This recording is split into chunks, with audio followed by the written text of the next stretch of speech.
حضرت سیدنا امام حسین رضی اللہ تعالیٰ عنہ کی شہادت کے حوالہ سے یہ اجتماع ہے۔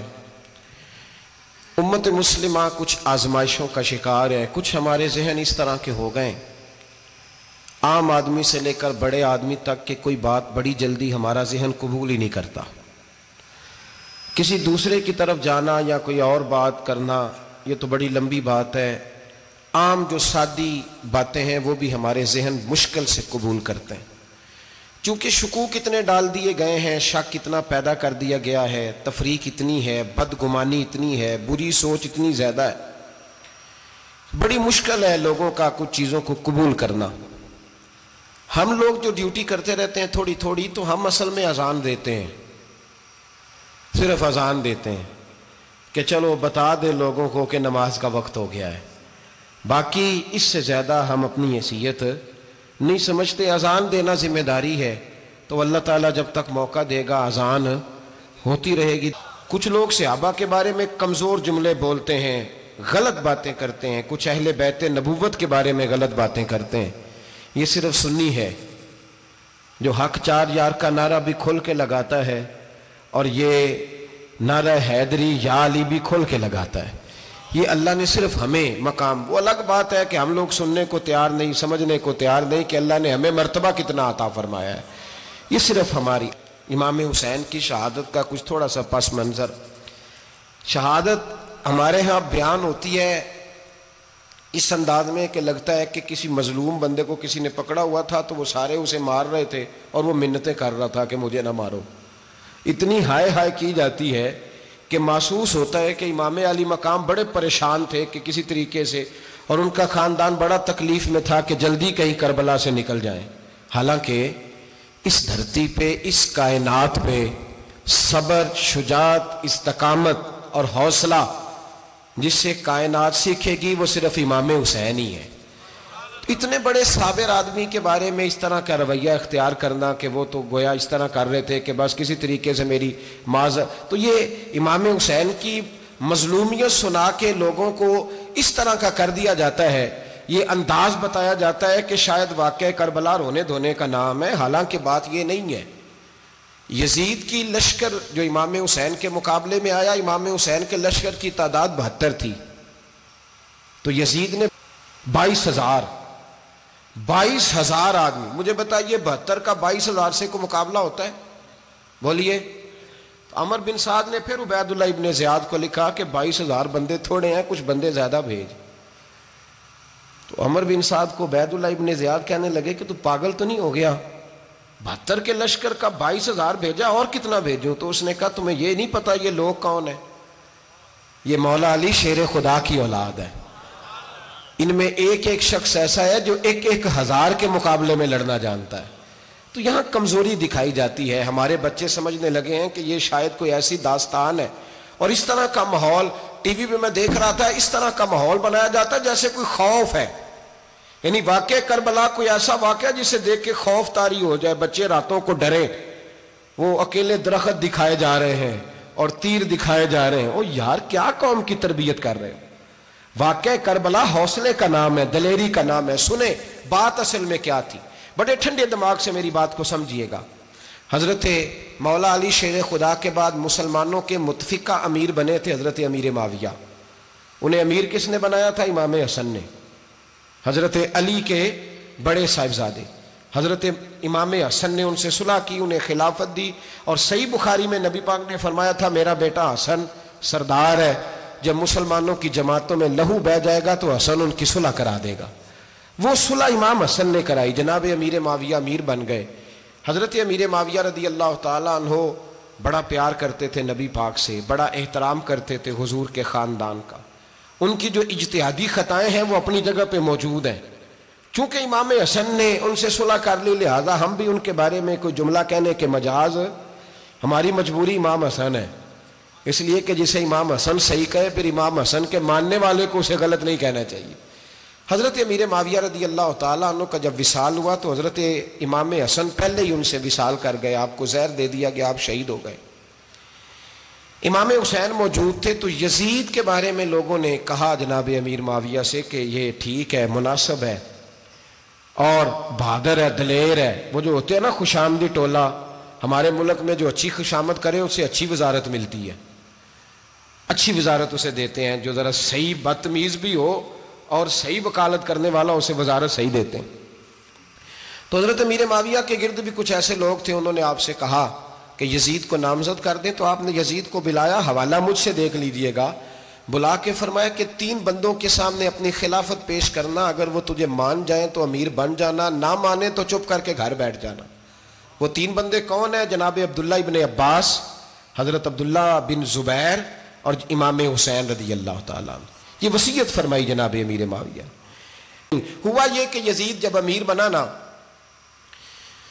2-3 چیزیں ہوتی ہیں جب کسی بندے کو قابو کرنا ہوتا ہے، 2-3-4-5 چیزیں ایسی ہوتی ہیں جس سے بندہ قابو آتا ہے. تو اس نے بھی فوری طور پہ، یزید نے دیکھا میرے لیے مسئلہ کیا بن سکتا ہے. ولید بن عتبہ اس وقت مدینے کا گورنر تھا. یزید نے اس کو خط لکھا کہ امیر عرب کا رواج آج بھی ہے کہ جب تک نئے خلیفہ کی بیعت نہیں ہو جاتی پرانے کے انتقال کی خبر ہی نہیں دیتے، اس کو رکھے رکھتے ہیں. یہ ان کا طریقہ ہے. وہ کہتے ہیں کہ ولی عہد اچھی طرح قبضہ کر لے پھر بتائیں گے.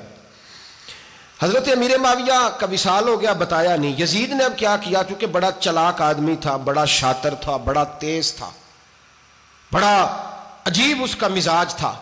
یہ چلاک لوگ زندگی میں ہمیشہ دھوکہ کھاتے ہیں، چلاکیاں انسان کو گراتی ہیں اور اتنا منہ چھیل جاتا ہے کہ منہ پہچانا ہی نہیں جاتا.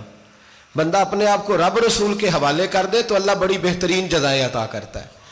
یہ لوگ تیزی دکھاتے ہیں بعض. تو یزید بھی تیزی دکھانے والا تھا. اس نے ولید کو خط لکھا کہنے لگا کہ فوری طور پہ عبداللہ ابن عباس کو بلاؤ اور اسے کہو میری بیعت کریں. یہ جو بیعت ہوتی تھی نا، یہ بھی سن لے کیا ہوتی تھی. یہ بیعت حلف ہوتا تھا، حلف کہ میں اللہ رسول کے نام پہ حلف دیتا ہوں کہ میں یزید کی اطاعت کروں گا، میں اس کے خلاف کوئی بغاوت نہیں کروں گا. کوئی یہ بیعت لوگ سمجھتے ہیں کہ بس ہاتھ پکڑنے کا نام بیعت تھا. اس بیعت کا متبادل جمہوری ملکوں کے اندر ووٹ آیا ہے، اس کا متبادل لفظ. تو کہا بیعت کرے. حضرت عبداللہ ابن عباس کو بھی بلاؤ، عبداللہ بن زبیر کو بھی بلاؤ، امام حسین کو بھی بلاؤ. امام حسین آدھی رات کے وقت بیٹھے تھے مسجد نبوی میں، چونکہ 5 نمازوں کی آپ امامت کرتے تھے. ہن اللہ خیر کرے جڑا نماز پڑھائے ہو مولوی تو جڑا ٹل پائے ہو پیر، جڑا مہینہ نہ نہائے چھوٹا پیر تو جڑا 6 مہینے نہ نہائے ہو بڑا پیر. کہتے بابا پہنچے ہیں، کڑے چھڑے جو پہن لیے. بھائی امام حسین تو نمازیں پڑھاتے تھے، مولا علی تو نمازیں پڑھاتے تھے، مسجد کے خطیب تھے. اب اس کو تو مولوی کہہ دیا جاتا ہے بیچارے کو. تو ملنگ کون ہوتا ہے جی؟ کہتے جڑا کپڑے کٹ پائے. کیا تماشا ہے، قوم جدھر دل کرتا ہے نکل جاتی ہے. امام حسین نماز پڑھا کے عشاء کی بیٹھے تھے جناب عبداللہ بن زبیر. عبداللہ بن زبیر کون تھے؟ یہ نبی پاک صلی اللہ علیہ وسلم پھپھی کے پوتے تھے اور جناب صدیق اکبر کے نواسے تھے. حضرت عبداللہ بن زبیر اور جناب زبیر بن عوام عشرہ مبشرہ صحابی ہیں، ان کے بیٹے تھے. بہت زیرک آدمی تھے. یہ بھی امام حسین کے پاس بیٹھے تھے. عبداللہ ابن عباس بھی تھے جو حضور کے چچا کے بیٹے ہیں، اس امت کے پہلے مفسر ہیں قرآن پاک. یہ لوگ بیٹھے تھے. تو ولید نے ایک بندہ بھیجا، اس نے آ کے کہا جناب آپ کو گورنر صاحب نے بلایا ہے. تو عبداللہ بن زبیر کہنے لگے حسین اس وقت بلانے کی بات سمجھ میں نہیں آئی. تو امام حسین بڑے بصیرت والے تھے، اللہ نے بصیرت دی تھی. کہنے لگے عبداللہ آپ کو سمجھ نہیں آئی، مجھے سمجھ آ گئی ہے، امیر معاویہ وصال کر گئے اور یہ ہمیں جو بلایا گیا ہے نا یہ یزید کی بیعت کے لیے بلایا گیا ہے. تو کہا پھر آپ آدھی رات کو نہ جائیں، آپ کے لیے خطرہ ہوگا. تو امام حسین فرمانے لگے خطرہ حسین کو نہیں ہوتا، حسین کو خطرہ نہیں. کہا پھر بھی آپ مہربانی کریں ذرا احتیاط سے جائیں. تو جناب عبداللہ ابن زبیر نے، عبداللہ ابن عباس نے 14 بندے نیزے دے کے تلواریں دے کے امام حسین کے ساتھ بھیجے اور کہا کہ امام حسین اگر اس نے کوئی غلط ملت بات کی نا، زبردستی بیعت کرنے کا کہا تو آپ بس کوئی ایک بات اونچی آواز میں کر دینا، یہ سپاہی پیچھے آ جائیں گے. امام حسین ان 14 بندوں کو لے کے گورنر ہاؤس پہنچ گئے. جب آپ وہاں پہنچے اس نے بتایا، اس نے کہا جی حضرت امیر معاویہ انتقال کر گئے اور آپ نے یزید کی بیعت کرنی ہے. تو امام حسین فرمانے لگے میں چھپ کے بیعت نہیں کروں گا. مجمع لگاؤ، جمعے والے دن اعلان کرو، جو طریقہ ہے حضرت ابو بکر صدیق کا، جو طریقہ ہے حضرت عمر فاروق کا، جو انداز حضرت عثمان غنی کا ہے، جو مولا علی کا ہے، سر عام اعلان کرو. اگر ساری دنیا یزید کی بیعت کرے گی تو میں بھی تیار ہوں. تم مجھ سے بیعت لے کے پھر لوگوں کو بتانا چاہتے ہو کہ حسین بیعت ہو کر رہے ہیں تو تم کیوں نہیں کر رہے؟ میں عام آدمی نہیں ہوں لہذا چھپ کے بیعت نہیں کرتا.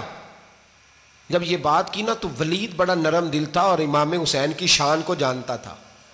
وہ جانتا تھا یہ نبی پاک کا خاندان ہے. اس نے کہا جی مجھے تو حکم تھا، باقی آپ حضور کے نواز ہیں، میں کر کچھ. وہاں ایک بڑا بدبخت شخص بیٹھا تھا، عبد الملک بن مروان. وہ ولید سے کہنے لگا کہ اگر حسین آج تمہارے ہاتھ سے نکل گئے تو تمہارے لیے بہت بڑا مسئلہ کھڑا ہو جائے، انہیں جانے نہ دینا، یا بیعت کراؤ یا ان سے کہو جنگ کے لیے تیار ہو. تو امام حسین رضی اللہ تعالیٰ عنہ کے کانوں میں آواز گئی تو فرمانے لگے ابن مرجانہ، اگر تیرے اندر جرت ہے تو آ سامنے حسین کے، اس کے کانوں میں باتیں نہ کر، کانا پھوسی نہ کر، باہر آ میدان میں، شرارت نہ کر، باہر آ، میں تمہیں ابھی بتاتا ہوں کہ حسین سے مقابلہ کرنے کا انجام کیا ہے. یہ کہہ کہ امام حسین باہر نکلے، اپنے بھائی محمد بن انفیہ کو بلایا، عبداللہ بن زبیر، عبداللہ ابن عباس، ڈھیر سارے لوگ اکٹھے ہو گئے. فرمایا یہ معاملہ ہے، اب کیا کرنا ہے. یاد رکھیں ووٹ برادری کا نہیں ہوتا، ووٹ برادری کا نہیں، ووٹ دین کا ہوتا ہے. جو بندہ دین کے، ملت کے، مذہب کے معیار پہ پورا نہ ہوتے اسے حکمت کے تحت بھی ووٹ دینا جائز. ہاں یہ بات سچی ہے تو بہرحال سچی ہے، یہ یاد رکھ لے. ہمارے ووٹ سے کوئی ایم این اے، ایم پی اے جتنے ظلم کرے گا، ووٹ دینے والا اس کے ظلم میں شریک ہوگا، بالکل 100%. یہ لکھ لیں بات. ہم اس وقت بڑی جلدی، پتہ نہیں ہمیں کیا مسئلہ ہو جاتا ہے، اتنا اتنی مصیبت انہیں نہیں بنی ہوتی، نہیں یہاں بنی ہوتی ہے. خدا کا خوف کریں. امام علی مقام ووٹ ہی مانگ رہا تھا نا یزید، اور پھر اس نے بڑے بڑے لالچ دیے. اس نے کہا کہ آپ 5-4 صوبے ہیں جس کی گورنری مرضی رکھ لیں، دولت آپ کی مرضی کی. تو پھر آج ہمیں بھی لوگ مشورہ دیتے ہیں، کہتے ہیں مسجد میں سیاست نہیں ہونی چاہیے. میں نے کہا کیا کریں، یہ امام حسین ہمیں مجبور کر گئے، کوئی نہ کوئی بات کرنی پڑ ہی جاتی ہے. امام علی مقام نے فرمایا چھپ کے ووٹ کی بات، بیعت کی بات نہیں ہو سکتی. آپ نے جا کے لوگوں سے مشورہ کیا تو وہ کہنے لگے حضور وقت ابھی مناسب نہیں ہے، آپ اس طرح کریں یہاں رکے، ہم مکے سے، عراق سے، کوفے سے لوگوں کو بلاتے ہیں، یہاں ایک بڑی مجلس مشاورت قائم کرتے ہیں. امام حسین فرمانے لگے اگر تم مشاورت قائم کرو گے تو ولید اور عبد الملک بن مروان وہ تو جنگ کرنے کو تیار ہیں، اور نبی پاک نے فرمایا ایک مینڈا ہوگا جس کی وجہ سے مدینے کی گلیوں میں لہو بہے گا. فرمانے لگے میں وہ بکرا، وہ مینڈا نہیں بننا چاہتا. کہا پھر آپ کیا کریں گے؟ تو امام حسین رو پڑے، فرمانے لگے میں مدینہ چھوڑ جاؤں گا لیکن مدینے کی حرمت پامال نہیں ہونے دوں گا. امام علی مقام آدھی رات کے وقت نکلے. سیدہ فاطمہ کا دروازہ ایک اس دن تھا جس دن حضرت مولا علی کوفے چلے گئے تھے، اور دوبارہ آج تالا لگا جب امام حسین نکلے. آپ جنت البقیع کے پیچھے کھڑے ہو کے حضور کا روضہ دیکھنے لگے. اس وقت گنبد تو نہیں ہوتا تھا، روضہ دیکھنے لگے. نانا تیرے کرم کے خزینے کی خیر ہو، میں جا رہا ہوں تیرے مدینے کی خیر ہو. سارا خاندان لے گئے، مکے تشریف لے گئے. حج کے ایام قریب آنے والے تھے. امام حسین نے وہاں لوگوں سے باتیں کی. جب امام حسین وہاں سے پہنچے تو کوفے سے خط آنے لگے. کوفہ حضرت علی کا دارالخلافہ تھا، وہاں آپ کے محبین، پیار کرنے والے ڈھیروں تھے. انہیں خط لکھے کہ حضور آپ چپ کر کے بیٹھے ہوئے ہیں اور ہمارے اوپر یزید مسلط ہو گیا ہے. آپ اگر میدان میں نہیں نکلیں گے، آپ نہیں آئیں گے تو ہم اللہ کی بارگاہ میں شکوہ کریں گے کہ کوئی ہماری کمان کرنے کو تیار ہی نہیں ہوا. اور وہ خط 1 2 3 نہیں آئے، وہ خط اتنے تھے کہ 3 بوریوں میں بھرے تھے امام حسین نے، 3 بوریوں میں. اب مجبوری ہو جاتی ہے، حق کے لیے کئی دفعہ بات کرنا مجبوری ہوتی ہے. اگر نہیں کرے گا تو پھر اس کو بھی قبر میں جواب دینا پڑے گا. امام علی مقام رضی اللہ تعالیٰ عنہ نے مکے میں اب لوگوں کو جمع کیا مشورے کے لیے. ہر بندے نے کہا حضور وہ بلا تو رہے ہیں پر اپنے وعدوں کے پکے بڑے کم لوگ ہوتے ہیں، بڑے کم لوگ. جسے زندگی ہو پیاری وہ یہیں سے لوٹ جائے. میرے قافلے میں شامل کوئی کم ظرف نہیں ہے. بڑے کم لوگ ہوتے ہیں جو ارادوں کے، وعدوں کے، ہمیشہ ساتھ چلنے کے پکے ہوتے ہیں. ورنہ بڑے لوگوں کو گرمی لگنے لگتی ہے، بڑے لوگوں کی مشکلات آتی ہیں، بڑے لوگ ایسے ہوتے ہیں جن کی مجبوریاں بن جاتی.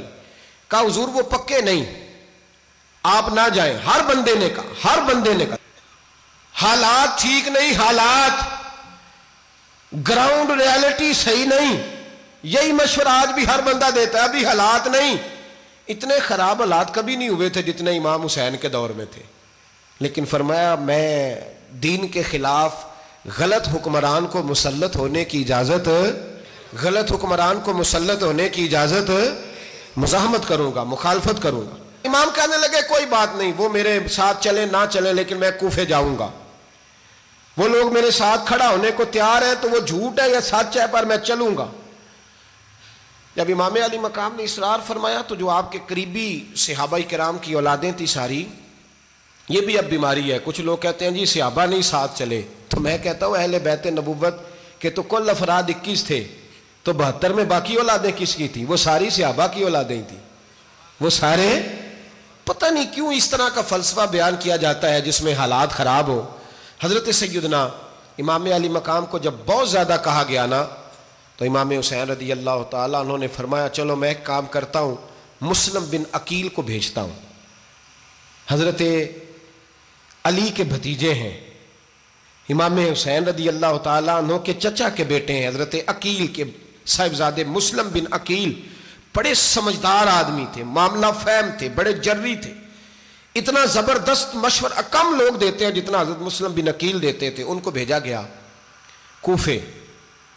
اب اس میں بڑی تفصیل ہے، وہ اپنے 2 بچے بھی لے گئے۔ جب وہ کوفے پہنچے نا تو کوفے پر جناب نعمان بن بشیر کی حکومت تھی، آپ گورنر تھے اور اہل بیت سے بڑی عقیدت رکھنے والے، نرم رویہ۔ عبید اللہ ابن زیاد کوفے کا گورنر نہیں تھا، یہ کسی اور علاقے کا تھا۔ جب آپ وہاں پہنچے تو نعمان بن بشیر نے دیکھا کہ حضرت مسلم بن عقیل آئے ہیں تو لوگ دوڑے ان کی بیعت کرنے، بھاگے، اتنے لوگ جمع ہوئے کہ ایک دن میں 17,000 آدمی نے بیعت کر لی۔ تو تمہیں پتہ ہے نا جڑا الیکشن لڑتا ہوتا ہے راتی جیت کے ہی سوندا ہے، وہ فاتح ہوتا ہے، ہر روز جیتتا ہے، پتہ اسی دن چلتا ہے جس دن الیکشن کا ریزلٹ اناؤنس ہوتا ہے۔ 17,000 آدمی ایک دن آیا۔ اب وہ جو امام مسلم بن عقیل کے وہاں نعرے لگانے والے تھے کہنے لگے حضور یہ پہلے دن کی کارکردگی ہے، 2-4 دن میں دیکھیے کیا ہوتا ہے۔ 2-4 دن میں کیا ہوا؟ 40,000 آدمی نے بیعت کر لی۔